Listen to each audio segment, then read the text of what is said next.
Hello and welcome. This is Varun, Technical Advisor Design and Prototyping and Educational Consultant for tutormatch.com. In this session, we will be discussing about solid modeling. AutoCAD is capable of designing solids in the software. It will help you to model many complex designs and structures in the software. In this video, we will be learning about the tool THICKEN. THICKEN converts a surface into a 3D solid with a specified thickness. So that means if you have a surface like this, you can give a specific thickness and apply a THICKEN command to get a solid object like this.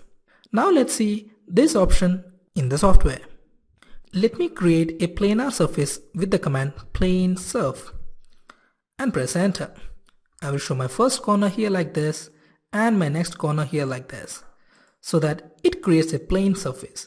You can come to your visual style, change your 2D wireframe to shaded to see how your surface looks. It looks pretty better. Now, in order to make this surface as a solid, we have to use the command thicken.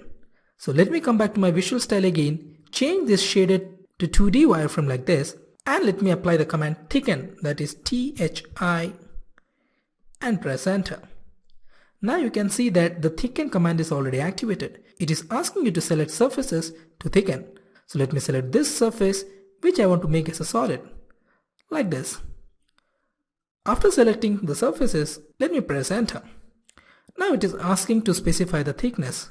So for the time being, I will give the thickness as 1 and press enter.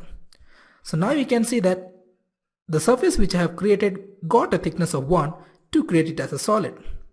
You can change your visual style from 2D wireframe and change it to shaded to see that it is a solid like this. Now consider we have another surface which is like this. If I want to convert this surface to a solid, here also I can use thicken. So the command for thicken is THI and press enter.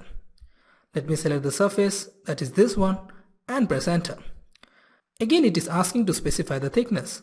So I will give the thickness value as 1 and press enter to get the thickness as 1. So like that, I can convert my surfaces to solid with the command thicken. So that's the end of this session, and we hope you understood well. Keep posting your queries and feedback, and for more videos, log on to www.tutormatch.com. Thank you.